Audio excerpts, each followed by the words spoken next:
Hey guys, I'm trying to get the camera adjusted here. Yeah.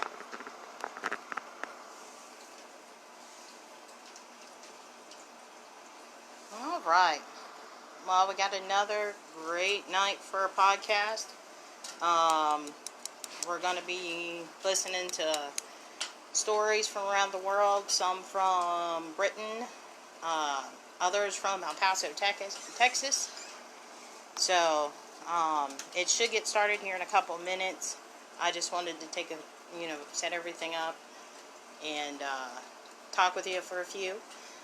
If you haven't shown love to our Facebook, please go over there and, like, comment, and share. I love talking to people over there. If you're not a member of our fan page on Facebook, make sure you hit us up over there. We had a lot of positive response to the last live, so that's why I went ahead and decided to do another one.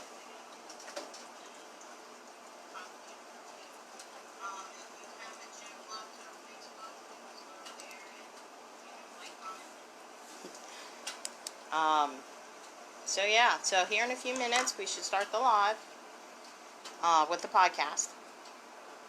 And hi, Dale. Nice to see you. Thanks for popping in. We're just waiting for the live to start. I had such a good positive response to the last one. We had actually 1,800 people that popped in on the live last week, so that's why I decided to do another one. Got my good friend Bob here as entertainment / companionship for the video. So if you want to, grab a glass of wine, your cuddly blanket, and prepare for some scary stories. Let me check on the time here. So we got about 3 minutes left before the actual podcast starts. I don't know if anybody's got any questions for me. I see there's a couple people in the live right now. It does take a lot of work to develop this podcast. So if you could go over and subscribe to the YouTube channel that's a part of it. My son does incredible video edits for it. So there's some great visuals for each individual podcast. I do break it down into a couple stories instead of all the stories at once. But then I do also last week I actually uploaded the live, so people can enjoy that on there also if you missed last week's live. But yeah, it takes a lot of, I would say, 20 hours worth of work a week to make the podcast what it is. I enjoy it, but eventually I'd like to be able to do it as a job instead of working 12 hours a day and 20 hours with the podcast. But maybe one day, if all goes well, because we have had a great positive response to it. I like to develop it a little more and be able to put a little bit more time into it, but time restraints with life. I do what I can, but I hope you guys enjoy it. It'll be a fun night. Like I said, we have some haunted trucker stories, creepy encounters, some regular ghost stories. I actually have a story about a paranormal investigator on here. So there's some really good, interesting stories, just to give you a little sneak peek at what you'll be listening to this evening. Next week I've got some really good ones set aside. I'm not going to give that away. I started to, but I decided not to. But there's some good ones for next week too, which I'm already starting to get in line with. I'm trying to think if there's anything else I'm missing. I talked about the YouTube. I talked about the fan page. I'm trying to start a Discord. I'm technology illiterate, So I don't quite understand Discord yet, but my son's trying to teach me, because I think that would be fun to be able to interact while besides just the live, to be able to interact during the broadcast. I think that would be, and also after. Like, a lot of people have tried to message me and stuff, but I don't really do a lot of FaceTime unless it's family. So I try not to do that too much. I'm trying to think. I think I covered everything. Oh, make sure that you go over to the Rift Network and like them. They have a ton of different shows for different interests. And we're almost a full week schedule, so there's something on every night for you to check out. They have some other awesome hosts. I'm trying to think. Oh, I want to thank all the paranormal groups and the cryptology groups that have welcomed me in and let me share my lives with you guys. I greatly appreciate it. Once the podcast starts, you're going to hear me get quiet, because I don't want to talk over my own podcast. Because I want you to be able to hear the stories. So, I will be watching the chat room. If you want to make a comment, or if you want to chat with me, that's fine. I'll be here the entire podcast. Or the entire live. Well, podcast, both. So, I hope you guys really enjoy it. And make sure, like, in the comments, let me know if you liked it. What was your favorite story? What other stories you would like to see or talk about? And I'll see what I can do. If you've got stories, feel free to submit it to me.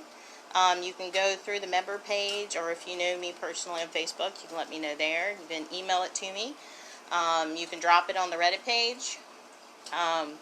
All the links for that should be on the fan page. And I know I've posted it on my personal page too.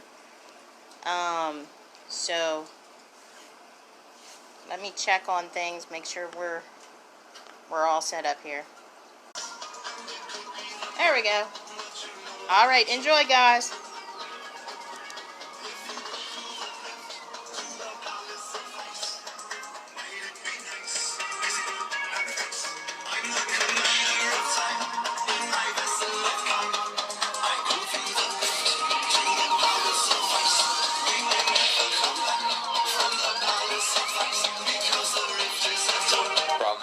Here at the Rift Radio Network would like to welcome you to tonight's special broadcast. This work is protected by Creative Commons license. And now, a word from our sponsors.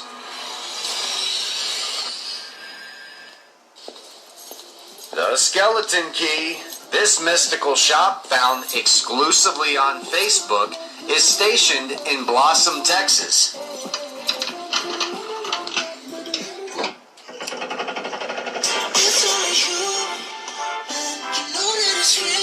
Purchase all of your very own unique religious, spiritual, and metaphysical items, to include the beginner altar kits. Find them today on Facebook. Remember, you've always had the key.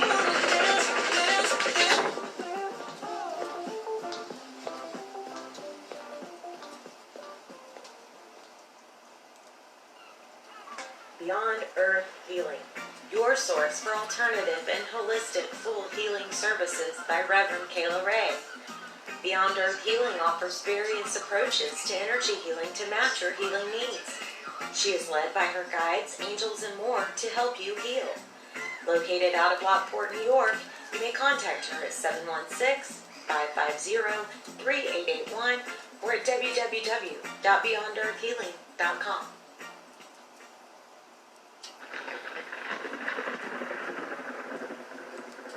Welcome to the haunted tales from the old rocking chair.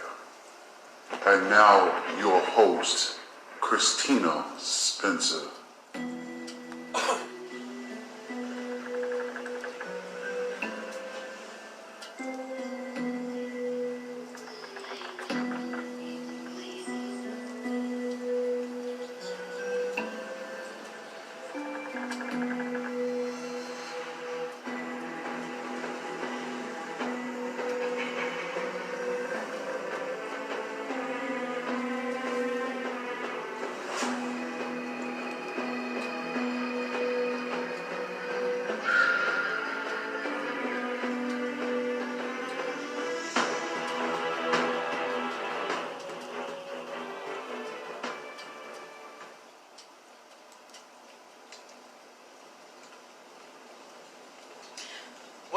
Hello there. Come on in and get cozy by the fireplace. Let me get settled into my old rocking chair and I'll tell you a couple stories. Haunting stories. Stories that are not for the faint of heart. Some of these stories may not be about haunting. Because after all, some of the most scary things in life are not ghosts and demons, but the people we cross on the street. If you're brave enough, keep listening. If not, get up and leave now, because you'll never be the same. Don't say I didn't warn you. Welcome to the Haunting Stories from the Old Rocking Chair.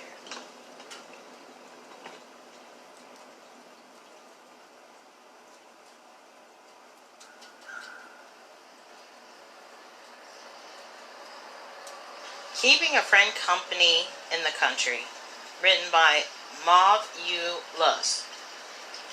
I'm a girl, and this happened when I was 20 in the early 2000s. People used landlines, and cell phones were not unlimited. This happened in a town about an hour away from Sacramento. My friend was house sitting for a family that her family was friends with from church. She was to house sit in the country just outside of town for a week. They had animals like cats, rabbits, a donkey, and a horse. The family also had dogs too, but the family took the dogs with them. My friend was in charge of feeding the animals and watching the place. She didn't have to get the mail daily because they had this metal lockbox style mailbox down their long driveway. They didn't have any neighbors for miles, just fields of alfalfa, cattle, and corn, so I guess the lockbox was for safety. Towards the end of the week, she asked if I wanted to spend the night and keep her company, and I thought it sounded fun. I had moved out of my aunts and uncles and got my own apartment, so I told her I'd pick her up on the way there after I got out of work. We got there around 9:30 p.m., grabbing dinner on the way. We went into the barn first thing and fed the animals. It was late for their dinner, and they made their hunger known with their animal noises. We made sure they had water, then we went inside. The house was this big ranch-style house. Single story. The living room was to the left as you walked into the home. There was a long hallway directly to the right of the entrance that leads to where the bathroom and the bedrooms were. Straight ahead was a dining area, and to the left of that was the kitchen entrance and the patio door. They did not have an open floor plan. In the kitchen, on the opposite side, was a long hall that had several doors. My friend explained that the wife ran a daycare center out of the house. These rooms were play areas for the kids she took care of. We didn't bother going over there because we had no interest. We watched some TV and ate our leftovers and talked about people we knew. As it got later, she turned on the house alarm and said she didn't like sleeping in other people's beds, so she's been sleeping on the couch, then offered it to me. She would sleep on one of the two huge recliners that reclined so far back it was almost flat. The chairs were really comfortable, so I just said I'd rather take a chair. I went and laid back in the chair with my blanket. We turned off the TV and were talking for maybe 20 minutes in the dark when the motion sensor floodlights started shining through the window, lighting up the room. Now, I really have no idea why people in the country think it's okay not to have curtains or blinds, because to me that's insane. We both got quiet and Amanda says maybe it was one of the cats. Then we start hearing gravel crunch, like a person walking across gravel in the parking area outside. My chair was closest to the window and I slid carefully down to the floor, clutching the stupid blanket the whole time. The floodlight timed out and my friend slid to the floor too. We laid on our stomachs in the dark, not knowing what to do for a minute. Then we heard a loud bang, and all of a sudden the house alarm started blaring and the floodlights turned on again. It was so loud we covered our ears and I started to panic. I swear, I've never been so close to peeing my pants in my life. I began crawling towards the keypad for the security. Because I've seen in the commercials, there's a button you push and a person responds to you in case of an emergency and at least sends out the police. The main screen says patio 1 of 2 open. Amanda starts to cry a little and hits the call assistance button on the keypad, but nothing happens. There's no assistance. I asked her where the phone is, and she says there's a phone in the kitchen and one in the parents' room down the hall. So our choices are to go to the kitchen, past the windows, and next to one of the patio doors, or to go down the hall to the parents' room and use the phone there. I asked her where the other patio is, and she said it was in the daycare part of the house. It was an easy decision. We go inside the parents' room and it's pitch black. I asked her where the phone is and she says, I think we have to turn on the light. I really don't want to turn on the light, but we have no choice. I don't have a flashlight, and I didn't think to bring my cell because I had limited minutes. It was a simpler time, and Amanda didn't even get her own cell phone until after this happened. She turns on the light, and we start looking around the room. Not only did these people not have curtains on any windows, but they didn't even have a closet door. We see a golf club leaning against the wall of the bed. They probably have it instead of the baseball bat, which is what I had next to my bed at home. We figure if we hit someone with it, it's going to leave a mark. She grabs it, and we continue our search for the phone. Looking at the obvious places, we find a cordless phone stand minus the actual phone.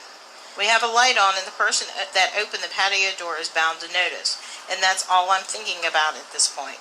She asks, should we use the locate button for the phone? I looked at her and responded, yeah, if you want some strange guy coming in here with it and asking us if we're looking for something. I'm getting mad and I'm scared in this situation. Standing there knowing that we have to go to the kitchen, the house alarm stops. It gets country quiet. If you've lived in the country, you know exactly what I'm talking about. There isn't another golf club for me to grab, so I make her go out first, flipping on every light as we go, keeping the doors we pass in the hall closed. We double check the security panel, and it still says patio open. I hit the call button, it still doesn't work. Double checking the front door is locked, we start for the kitchen. I tell her we have to check the patio near the kitchen, and I grab a big knife that wasn't even close to being sharp in the kitchen. We check the patio door near the kitchen, and it's locked. We turn on all the lights and grab the phone and dial 911. The phone isn't a cordless phone. It's one of those old phones with a cord attached on the wall. My friend is on the phone with the dispatcher telling her what's happened, and I hear a whistle coming from outside the kitchen window. The things people don't think about is, because I didn't think about the safety when I was turning on the lights. While you have the reflections of the inside on the window, people on the outside have a clear view of you unless you press your face against the window. I hear the whistling again. It sounds like someone trying to get someone else's attention kind of whistle. But I don't see anything outside. And I'm not pressing my face to the window to see if I'm the only person they're whistling for. My friend is still talking to the dispatcher and is crying and saying she doesn't have the address to the house. She hands me the phone and I say, hello? The dispatcher lady, who sounds annoyed, tells me she needs the address to send the police. I asked, did she trace the call, and she said something like, you're house sitting and you don't even know where you're at? Scared, angry, and overwhelmed, I hand the phone back to Amanda and start looking for something with the address in the kitchen. I'm looking in the junk drawer, on the counter, on the refrigerator, fully keeping an eye down the hall that was the daycare rooms, knowing that on the other side of one of those doors is a patio door that was wide open. Amanda tells the lady that she doesn't pick up the mail because it's in a lockbox, and then a few seconds later removes the phone from her ear and stares at me with a blank face. I asked her if they're tracing the call, because I cannot find anything with the address on it. Amanda says low, she said, I hope the police find you in time, and hung up the phone. I was so scared and angry at the same time. We knew that there were people outside. We knew that the patio door in the daycare area was open. We did not know what to do. We stood in the kitchen silently for what seemed like forever, but it was probably only a minute. I picked up the phone and dialed 411. I told Amanda that they would have the number to the police department. As calmly as I could, I explained what was happening to us. I included the 911 dispatcher and said we really needed the phone number of this town's police department when we heard a huge metal bang outside the kitchen window by the patio door. It sounded like someone dropped something metal and heavy. Amanda started crying, and I couldn't hold in my fear anymore, and I started crying too. Whoever was outside was going to break open that patio door was all I was thinking about. The 411 operator said that they were connecting us and would stay on the line with us after getting pissed at the 911 dispatcher on our behalf. A police officer answered the phone, and the 411 operator started explaining what was happening to the police. Then they were asked to disconnect once they had established a connection. The police asked a few questions, and we heard the whistle again outside, and the floodlights all around the house turned on again. I was too scared to look outside, and we had never turned on the patio light because we had to walk across the patio window to get to the switch. I told the policeman on the phone about the whistle, and he said that there should be several policemen showing up shortly and to stay on the phone.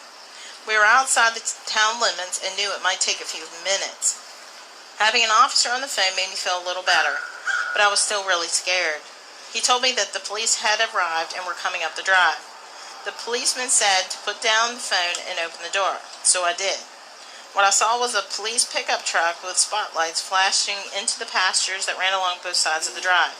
2 officers, not with handguns, but with shotguns, walking slowly behind the truck as it came up the long drive.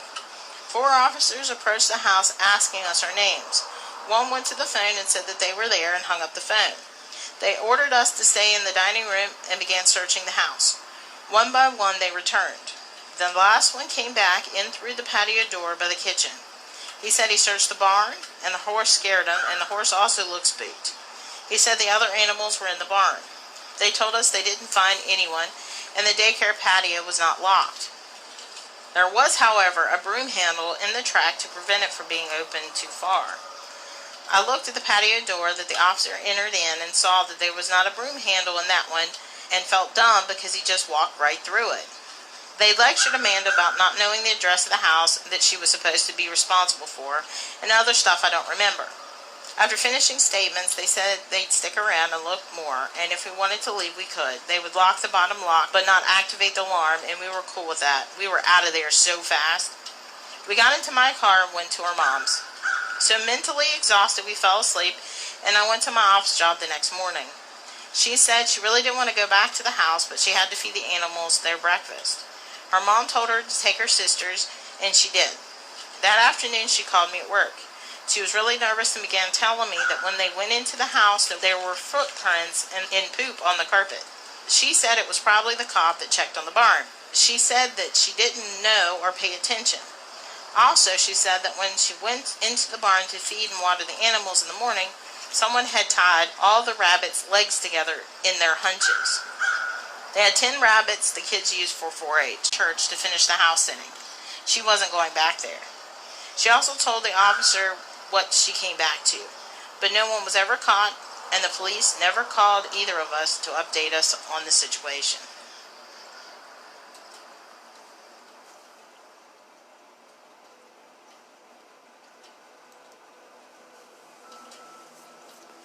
The town is just as haunted as the woods. Part 4.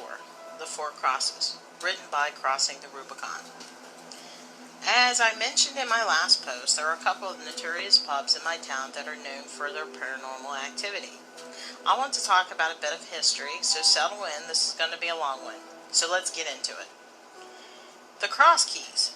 The former Coaching Inn was built way back in 1746 and still stands and functions as a pub today.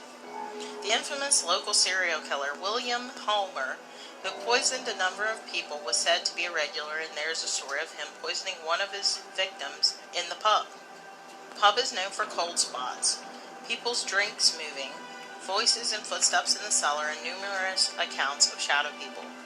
William Palmer was eventually caught and was hanged for his crimes. It is his spirit that people believe still wanders the pub. The 4 Crosses. If you're ever on the hunt for a truly terrifying experience, the 4 Crosses is a place to go. Declared as one of the most haunted pubs in Britain, the 4 Crosses was built in the 17th century, and again, it's still used as a pub today. There's reports of a round-head soldier from the Civil War who was spotted in the ladies' toilet, as well as a woman called Emily who constantly cries. One of the locals from the early 2000s is said to have never left the pub after he died. A young man in the garage who committed suicide is also still said to reside here. The most common ghost is that of a little girl who's often seen in the downstairs bar. People report this as being a black-eyed girl from the local woods, but from my personal experience, it's not her.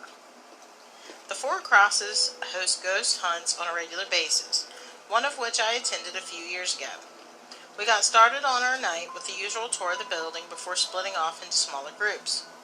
About 6 of us were sitting in one of the bedrooms asking the usual "if there's anyone here, make yourself known" questions, and after a few minutes the TV came on in the room and lit the room up with static white noise.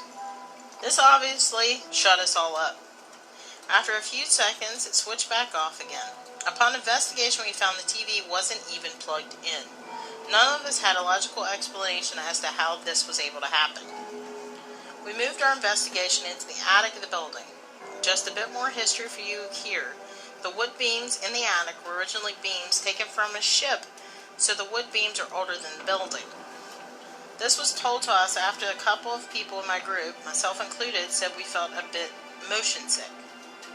Apparently it was a regular occurrence in that room, so we got out the Ouija board to see if we could contact anyone, and we did. We started talking to a little girl. She was scared and felt alone, and she was trying to find her mother. She spelled out her name as Emily, not to be confused with the woman who was supposedly meant to be seen crying. We asked if she was buried in the cemetery across the road, and she said yes. A few people went over to the cemetery and actually found a grave of a little girl named Emily. Throughout the night, we conducted a number of investigations where we heard whispers, creaks, and odd noises. As we came to the end of the night, we placed a torch on the table and we asked Emily to turn it on, to which it lit up extremely bright. This was actually caught on video. I have to see if I can find it. Everyone seemed to have a story about the Four Crosses, and it's extremely haunted. It was one of the most active ghost hunts I've ever been on. It is close to the local woods, but people are unsure if they're connected.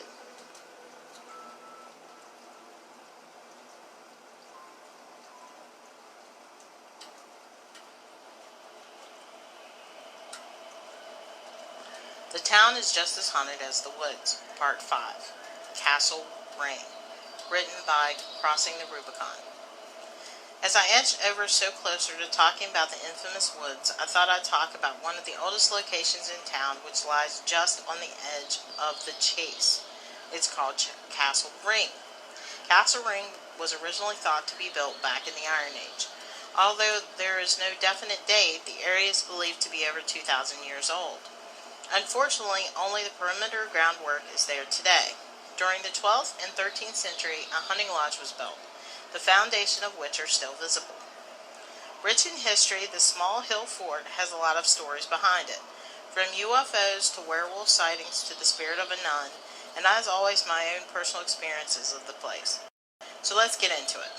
Back in 2004, a local was driving past the car park that lies at the bottom of the castle ring when he spotted a hair-covered humanoid figure that crossed the road.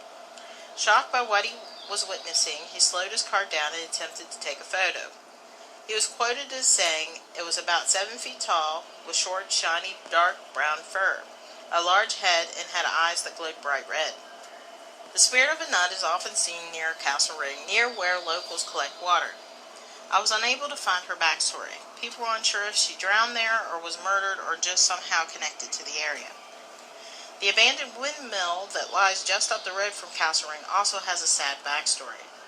Local folklore suggests that the windmill was built on an old pagan burial ground, which would suggest why it's so active.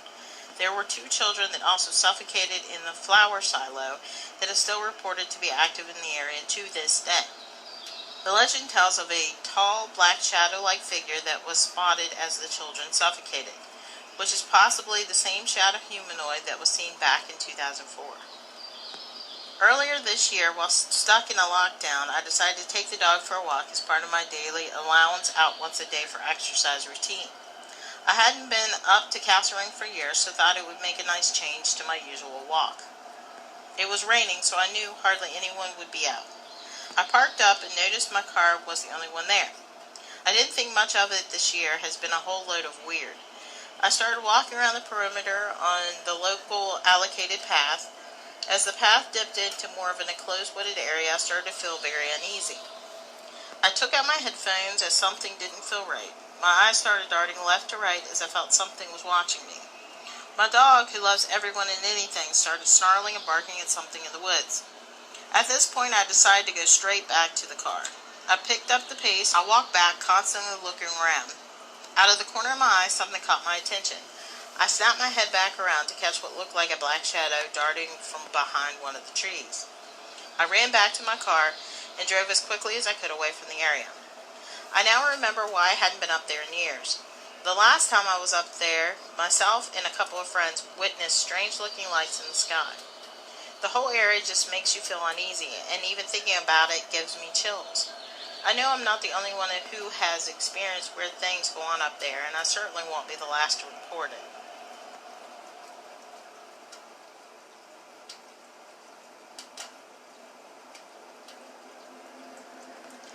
The town is just as haunted as the woods. Part 6. The Black-Eyed Girl. Written by Crossing the Rubicon. I thought it was about time I spoke about the woods. Stretching for 30 miles, Cannock Chase is truly a stunning place to go in the day. If you're stupid enough to wander up there at night, make sure you don't go alone. However, just because you go in the daytime, don't think the light will protect you. The spirits and demonic entities of the chase are known to make an appearance throughout the day. In the 60s, 2 girls between the ages of 5 and 6 were murdered. Their bodies were found in the part of the chase that is now known as Birches Valley. This bit of history is important, so keep it in mind. So let's get into it. The most famous spirit that haunts the chase is that of the black-eyed girl. She doesn't appear very often, but when she does, it causes a media storm. Back in 2014, a local was flying his drone over a dense wooded area of Birches Valley. It was there he captured what looks like a girl with black eyes floating between the trees. Footage of this is available on YouTube. It has been 30 years since the last sighting of this girl, but no one knows why there is such a big long gap in the sightings. When sightings take place, a piercing scream of a girl can be heard. People flock towards the noise, thinking a child is in danger. No older than 10, the girl is known to stand there with her hands covering her eyes. She will then lower her hands to reveal the coal-black pits that she has for eyes. And then in a blink of an eye, she will disappear back into the woods. Every person that has witnessed her has given the same account. She does the same thing over and over. She will also only appear in the daytime. So, the murders that I was on about at the beginning of the post, some people believe that the black-eyed girl is the spirit of one of these little girls. It is said that around the time of the murder, another 7-year-old girl went missing, but her body was never found. Just a bit more to add to the story that's slightly more close to home. Around 15 years ago, my father-in-law was driving back from work. He drove through the chase, just as many people do every day for their commute. He drove down the long stretch of road through Birches Valley. He looked in his rearview mirror to see 2 very young girls sitting in the back seat of his car. He slammed on his brakes and swerved his car. He came to a stop and checked the back seat again. Nothing. The girls had disappeared. He explained to me in much detail what the girls looked like, from the color of their hair down to the clothes that they were wearing. He is convinced to this day that the spirit of those little girls who were murdered had made their way into his car. The chase is covered in paranormal activity, from the demonic pink man to the copious amounts of spirits reported to have been seen. I love going up there for the beauty of the area, but it always feels as though I'm being watched.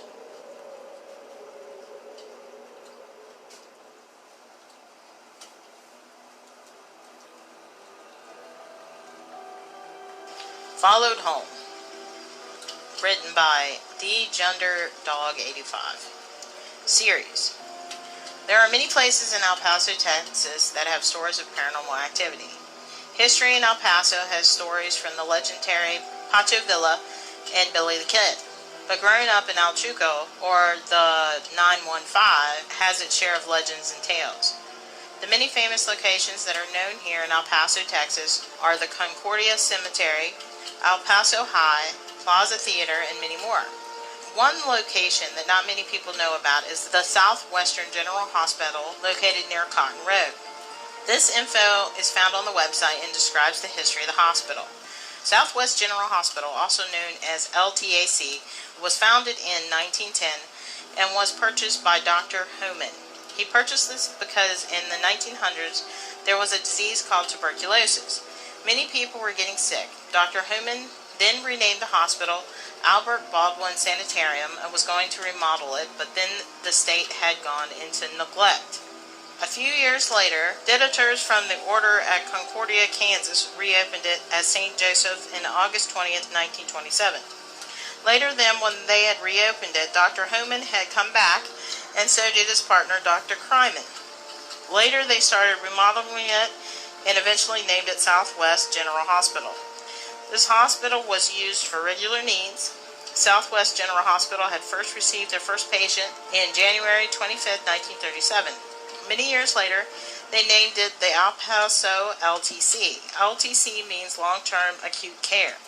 Now they use the hospital for general needs, but mostly for people that can't care for themselves or they're about to pass.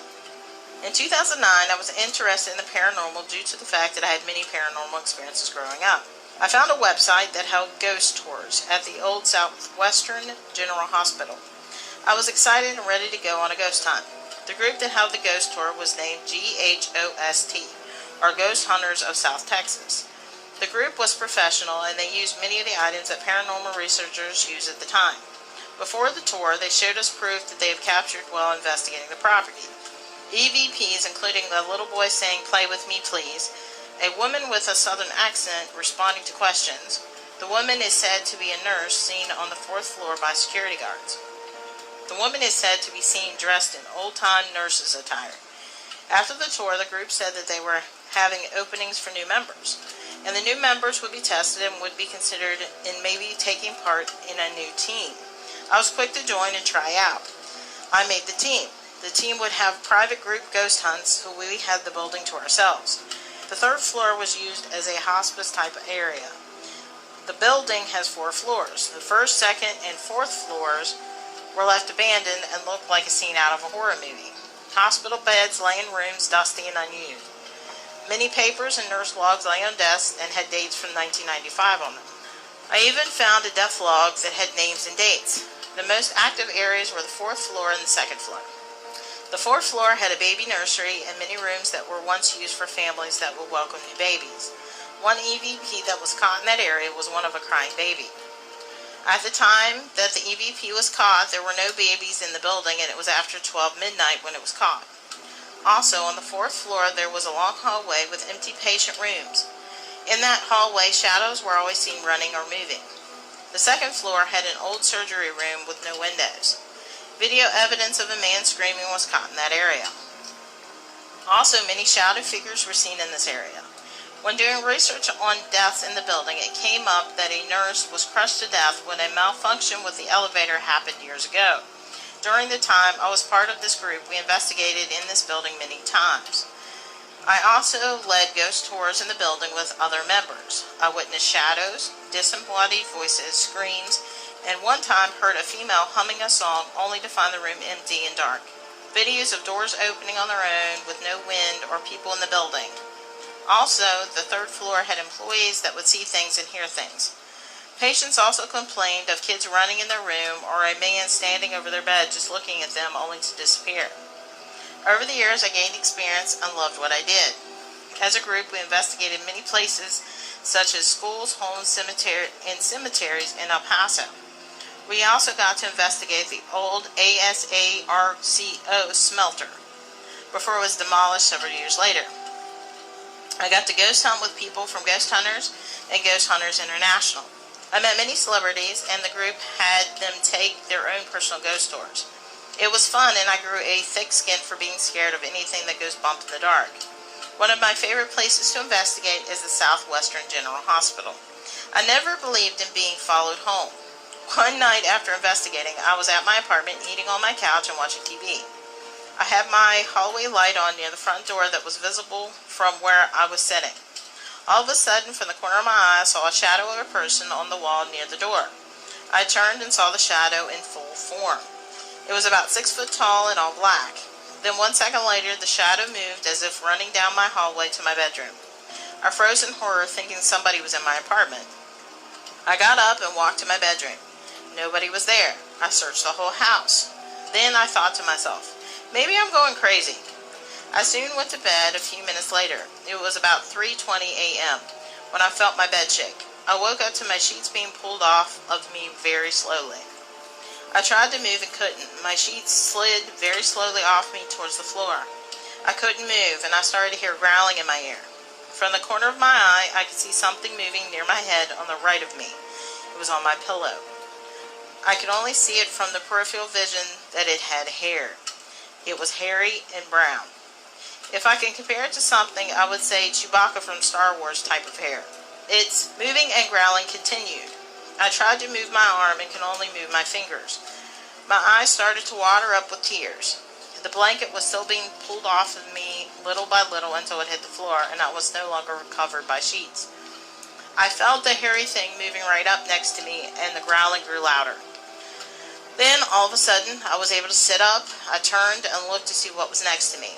The hairy thing was gone, but I could still see an imprint of where it sat on the pillow next to me. It was the size of a full-grown cat. Then I looked around the room to gather my sanity. My sheets were on the floor and my eyes were still watery. I asked myself if it was sleep paralysis. I found it hard to sleep that night due to the fact that I live alone in that apartment. The next day, I had a girl over in my apartment that I was seeing from school. I was playing PlayStation and she asked me if she could take a nap in my bed. I said sure. She went to my bed and fell asleep. 20 minutes later, she came back in the living room crying. She said, I have to leave now. I asked her what had happened, and what she said shocked me. She said that something shook the bed and woke her up. She couldn't move, and that's when the growling started in her ear. Then the bed went down as if someone lied next to her. She tried to scream for me and couldn't. She then felt as if somebody was breathing on her neck as the growling grew louder. She said it lasted about 2 minutes, and she was finally able to move. Once she was able to move, she ran to me in the living room. After she explained what happened, she grabbed herself and left out my front door. I didn't tell her what had happened to me the night before, but for the same thing to happen to her was enough proof that something wasn't right. I couldn't explain what was happening. First thing that came to mind was that something followed me home. After a few days, all the activity stopped. Only when I would go on investigations, I would see shadows in my apartment and then it would just go away.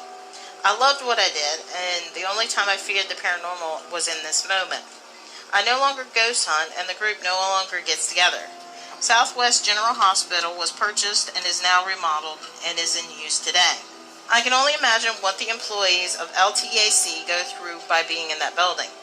Every now and then I drive down Cotton and pass the building. I miss the days of being a part of GHOST El Paso. If you're ever in El Paso after stopping at Chinko's Tacos, be sure to pass by the old building by the Star on the mountain, formerly known as Southwest General Hospital. Little did I know what else I would witness searching for the unexplained.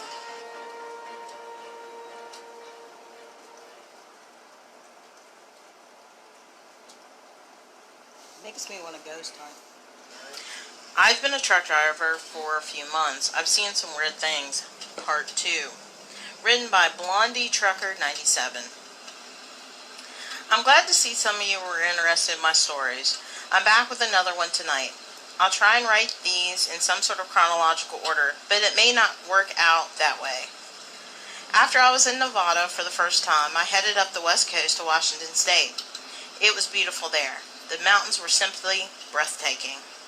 I drove right past Mount Hood in Oregon and stopped right outside of Olympia, Washington.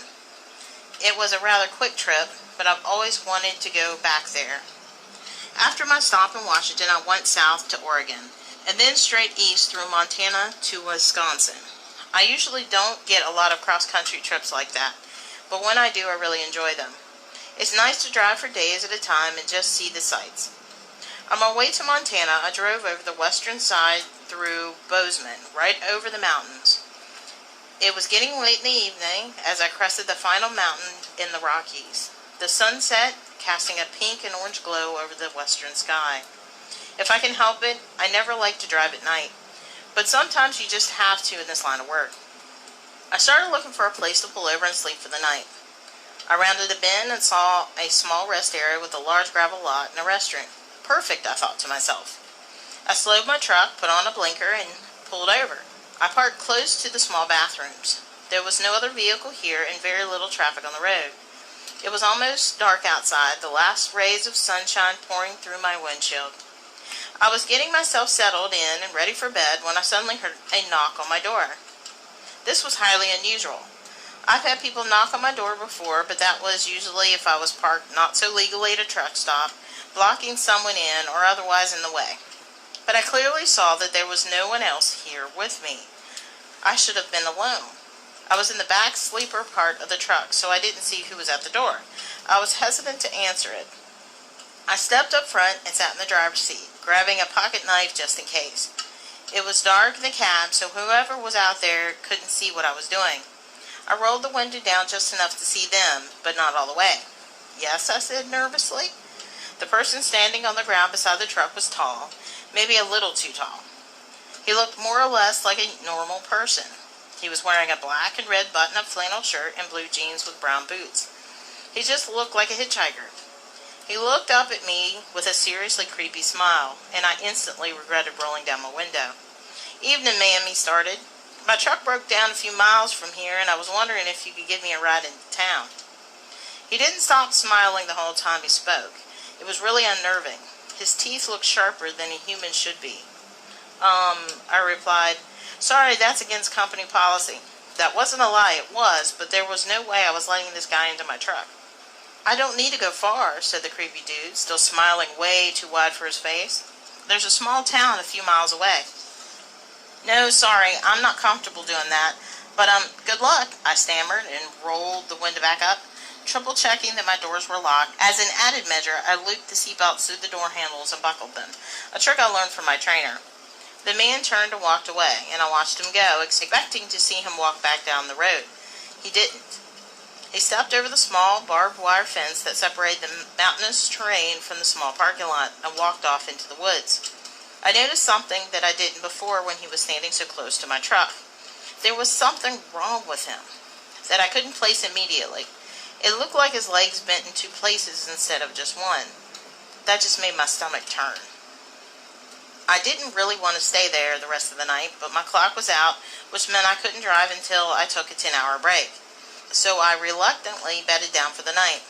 The back of my truck, lacking windows, did a good job to help me feel safe, and I was confident he wouldn't be able to open the doors even if they were unlocked. I was hoping the night would go on without incident, but I was wrong. I quickly fell asleep despite the strange encounter only moments before, but something woke me up a while later. It was dark and silent in the cab, and I lay there trying to figure out what woke me up. I strained my ears to listen, and then I heard it. It was a gentle tapping noise, like nails on glass. I instantly knew it was coming from up front, but I was too scared to move. I had a bad feeling it was that strange man from before. Why would he be tapping on my window? "It's okay," I tried to tell myself. "He can't get in. The doors are locked and secure." Good thing I did, because just moments later I heard the loud banging on the door. It was deafening. I couldn't believe the glass didn't crack under the pressure. It jolted me to a higher alert, and I felt my heart pounding in my chest. I didn't know what to do. I was in the middle of nowhere. I had no idea how long police would take to respond out here. All I had to defend myself was a small 2-inch pocket knife, and I did not want to open my door. As I stood there frozen with indecision, the loud knocking finally stopped. I held my breath, unable to move until I knew whatever was out there had gone. I heard nothing for several minutes, and then a high-pitched metal scraping sound from the same door as the banging happened, and then silence. I faintly heard footsteps in the gravel that seemed to grow more and more distant until they ceased altogether. It took me several minutes to slow my racing heartbeat. I finally got the nerve to peek out from my curtains to see if anything was out there. I saw nothing in the small gravel lot, which gave me some relief. Now, I really didn't want to stay there for the rest of the night, but I had no choice. I checked my phone and saw it read 1:23 a.m. Screw that guy for waking me up, I mumbled to myself as I went back to bed. I shortly fell asleep, and luckily, the rest of the night went by silently. The next morning, I woke up as the sun was rising. The comfort of the daylight made me feel safe, even though the parking lot was still empty and I was still alone. When I stepped out of my truck, staring at the oddly shaped footprints in the pebbles, I turned to look at my door. On the side were 3 long, thin, evenly spaced scratch marks gouged into my door. They looked at first glance to be claw marks. The more I looked at them, the more they could be only claw marks.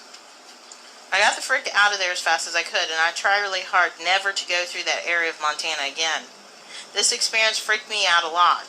There were so many things wrong about the guy who talked to me. If he needed help, why did he walk off into the woods? What was wrong with his legs? Well, thanks for listening, everyone. I appreciate all the comments and support. I'll be back to tell more of my stories later.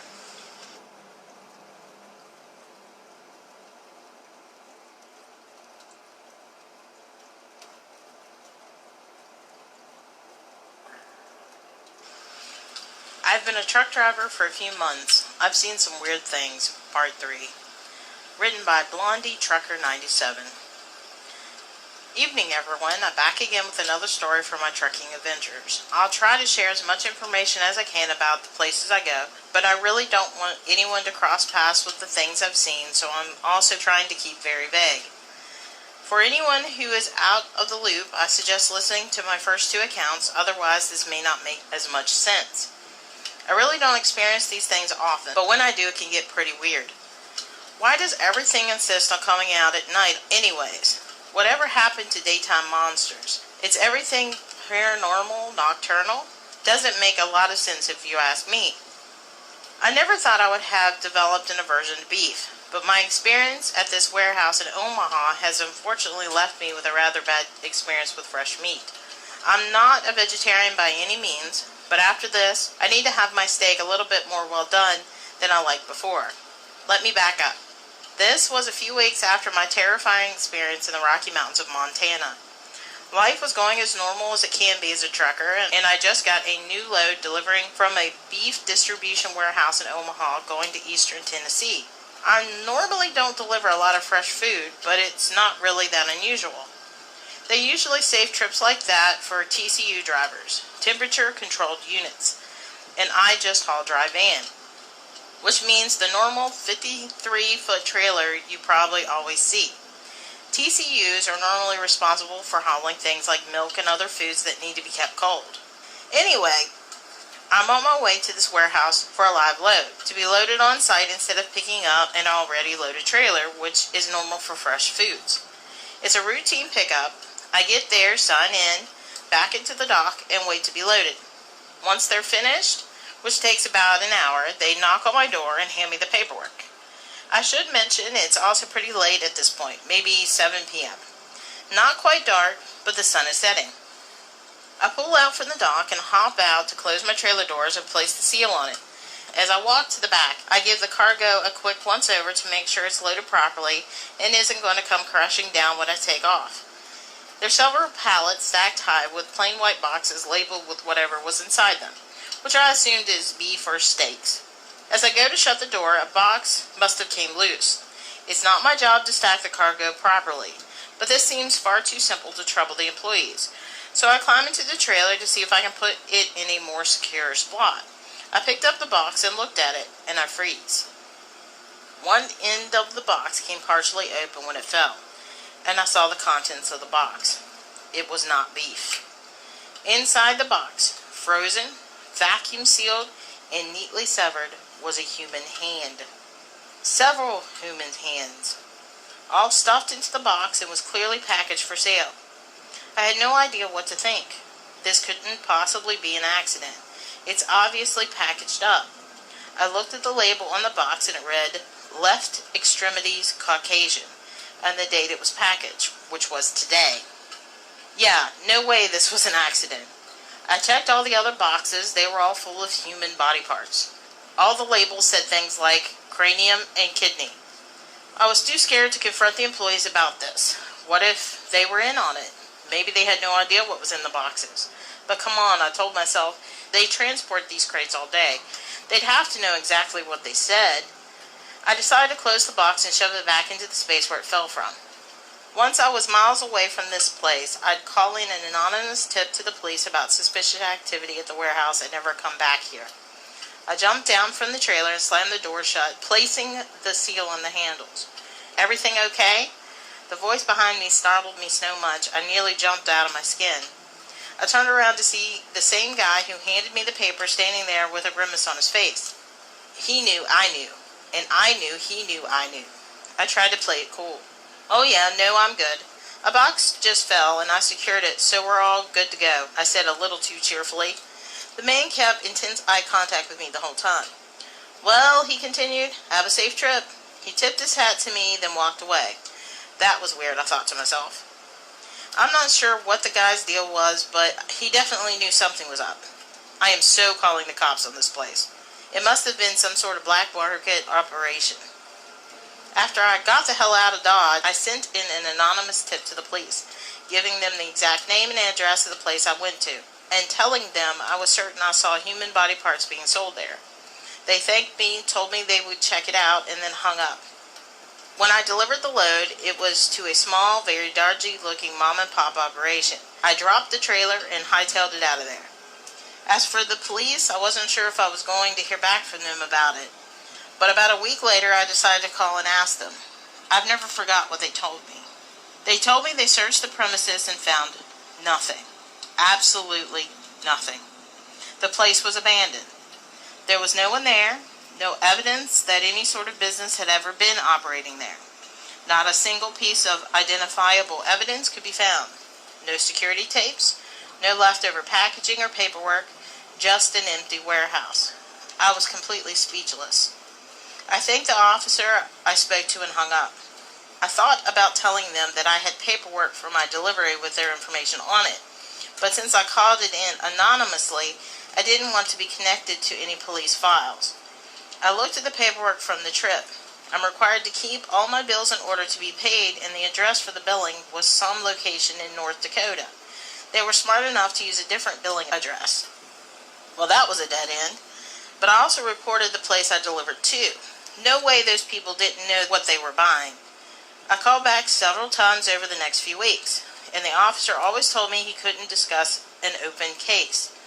At least that one was being investigated. I didn't think there was anything else I could do about this. As long as I never had to go back there, I really didn't care. It seemed to be mostly taken care of. That one really messed me up for a while. I'd seen some weird crap, but this was such a different kind of scary. I think people, myself included, tend to forget how real and deadly the black market and human trafficking can be. I don't pretend to know everything about it. Quite the opposite. This experience just made me realize you never know how close you are to this type of thing. Be vigilant, guys. You never know what could happen. Don't go alone, especially at night. Trust your instincts. If a situation feels off, get the hell out of there. Don't be afraid to kick and scream and raise hell. Do anything you have to save your life. Try to always carry protection. A pocket knife will do in a pinch. Just be safe, everyone. I hate for anyone else to end up as just a box of frozen hands in a trailer. Next time, this is Brittany, signing off.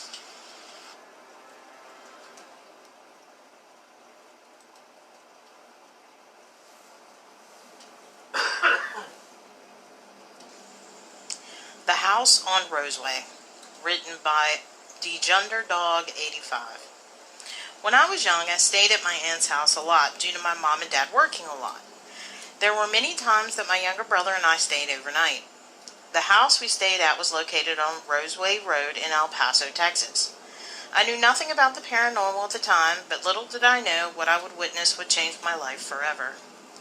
My aunt was on the phone talking with someone, and I was watching TV. It was daytime, and what she started talking about caught my attention. She said, "Well, last night I walked into my husband's room and I saw an old lady in a white dress standing over him just watching him." My uncle and aunt didn't have a very good relationship due to his abuse of alcohol, so my aunt would sleep in the living room on the sofa. Then she said, "Then the old lady looked up at me and stared for about 30 seconds and then just vanished." That story shook me as I overheard her words as she spoke on the phone. I wasn't completely comfortable in her house anymore.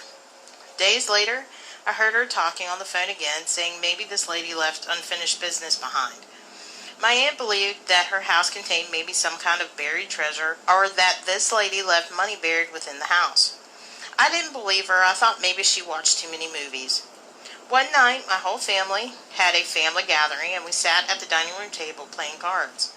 Of course, my father and uncles were drinking, and all were having a good time. The table was followed by the kitchen, down a dark hallway that led into all the bedrooms.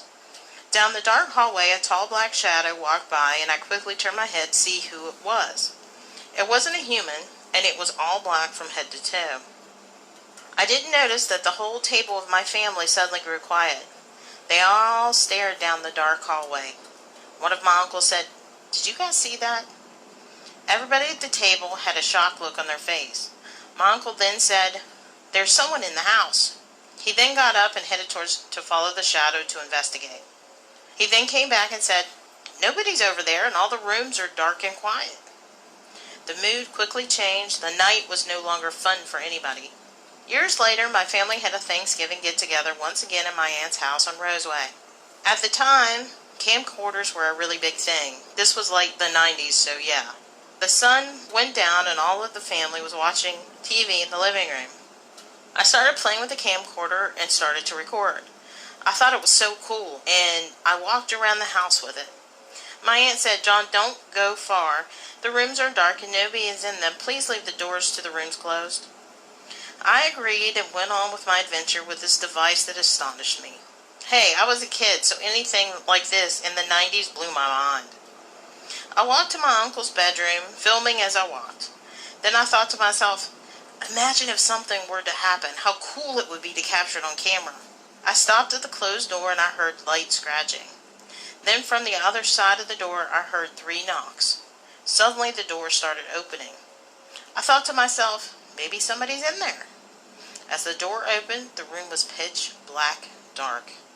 Then I saw as the door opened there was a tall shadow standing near the bed of my uncle.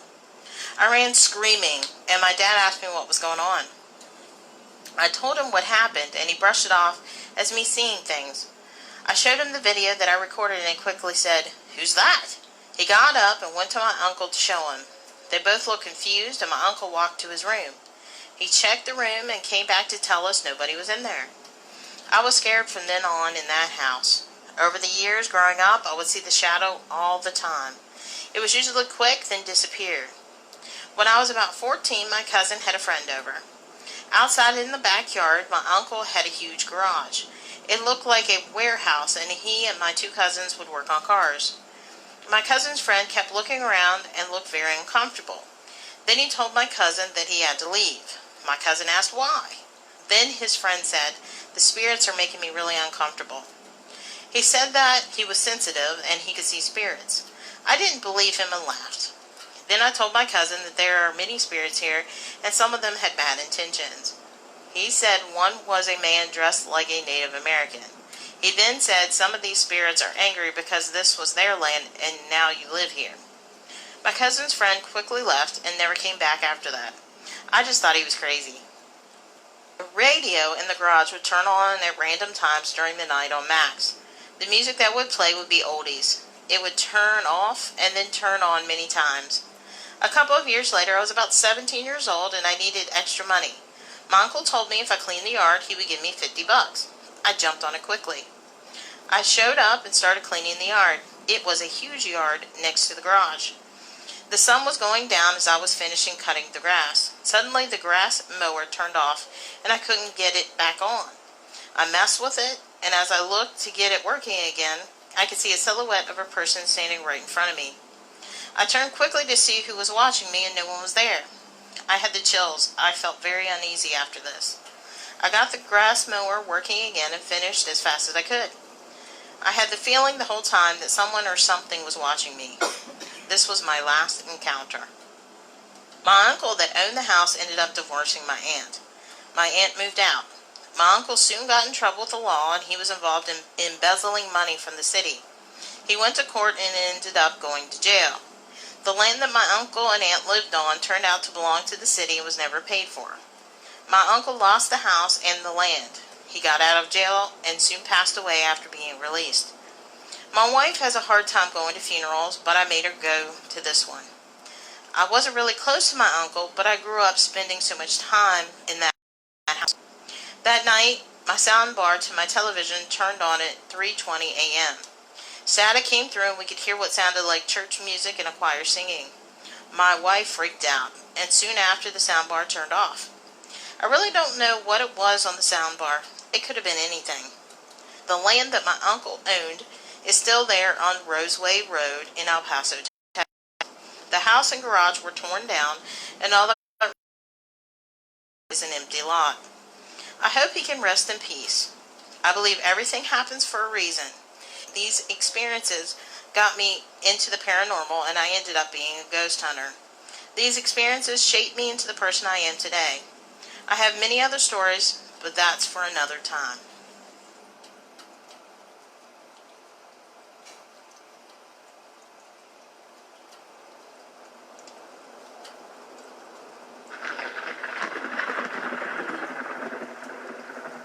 I hope you all enjoyed all of our haunted tales this evening. If you would like to discuss any of the stories on tonight's podcast, or just chat live with me, join our Discord server. I'm always live on there during and after the podcast every Sunday night starting at 7 p.m. Join our community on our Facebook group page and YouTube channel. If you have a haunting story of your own or artwork and you want to submit it for consideration for the future show, drop me a line on our Reddit page or email address. All our links are below in the description. Special thanks to Darken Mood, Darken_M00D, for all his wonderful art that you can check out on his Reddit page. I want to thank all our brave storytellers, for without them there would be no show. A detailed list of story credits are in the description. But most importantly, I want to thank you, the listener, for taking time out of your day to listen to Haunted Tales from the Old Rocking Chair. I hope you have a wonderful night, and as always, sweet dreams.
Power.